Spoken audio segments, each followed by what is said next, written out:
کہتے جوانی مستانی ہوتی ہے، یہ شباب کے لمحے آوارگی کے لمحے ہوتے ہیں، انسان کنٹرول نہیں کر پاتا، لیکن اگر اللہ کا خوف اس کے سینے میں ہو، اس کی محبت اس کے رگو ریشہ میں محو نفوذ ہو، تو پھر جوانی میں توبہ کرنے والے اور جوانی میں اللہ کی رضا جوئی کے لیے کوشاں ہونے والے اللہ کی خاص رحمتوں اور کرم نوازیوں سے مالا مال ہوتے ہیں۔ ارشاد فرمائے ان شبابہ فیما ابلاہ، جوانی کے بارے میں پوچھا جائے گا کہ جوانی کہاں بسر ہوئی۔ بعض نے یہاں ان جسدہ فیما ابلاہ، ابن حبان نے اور امام ترمذی نے جو حدیث روایت کی ہے اس میں یہ لفظ بیان کیے ہیں کہ جسم کے بارے میں سوال ہوگا، یعنی جسم کے ایک ایک عضو سے پوچھا جائے گا۔ تم سے پوچھا جائے گا تمہارے ہاتھوں نے کیا کیا، تمہاری آنکھوں نے کیا کیا، تمہارے کان کیا سنتے رہے، تمہاری زبان کیا بولتی رہی، تمہارے قدم اٹھ کے کن راہوں کا سفر کرتے رہے، تمہارے ایک ایک عضو بدن کے بارے میں تم سے پوچھا جائے گا۔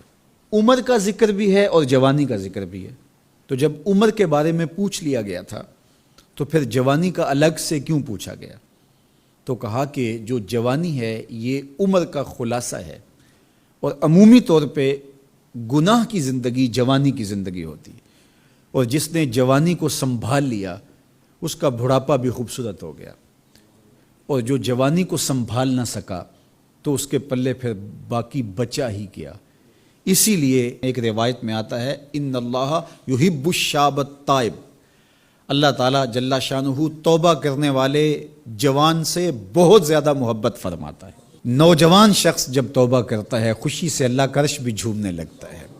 فرشتے بھی آفریں آفریں کرنے لگتے ہیں، یہ کون شخص ہے؟ تو جوانی کی توبہ اللہ کو بہت محبوب ہے۔ اسی لیے ارشاد فرمایا گیا کہ وَشَابٌ نَشَأَ فِي عِبَادَةِ اللَّهِ، وہ جوان جس کی جوانی اللہ کی عبادت میں گزرتی ہے، کل قیامت کے دن جب کوئی سایہ نہیں ہوگا اللہ اس جوان کو اپنے عرش کا ٹھنڈا سایہ عطا فرمائے گا۔ تو جوانی کو سنبھال کے رکھنا، یہ پوچھا جائے گا کہ تو نے جوانی کیسے گزاری۔ دعا کرو کہ قیامت کے دن جب ہم سے سوال ہو تو ہمارے جوان اس کا جواب یہ دے مالک ہماری جوانی سجدوں میں گزری تھی،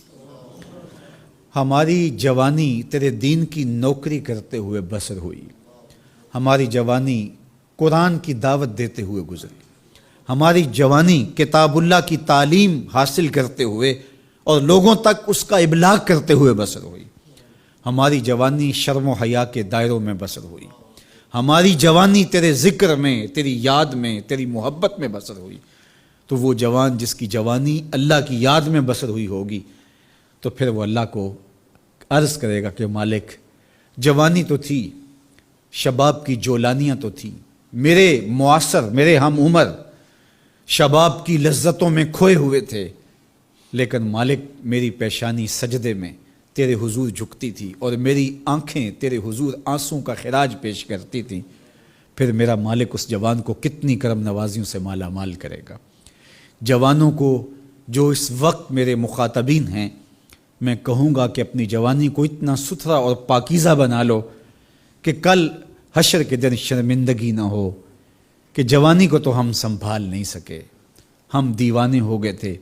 ہماری خواہشات بے قابو ہو گئے تھے،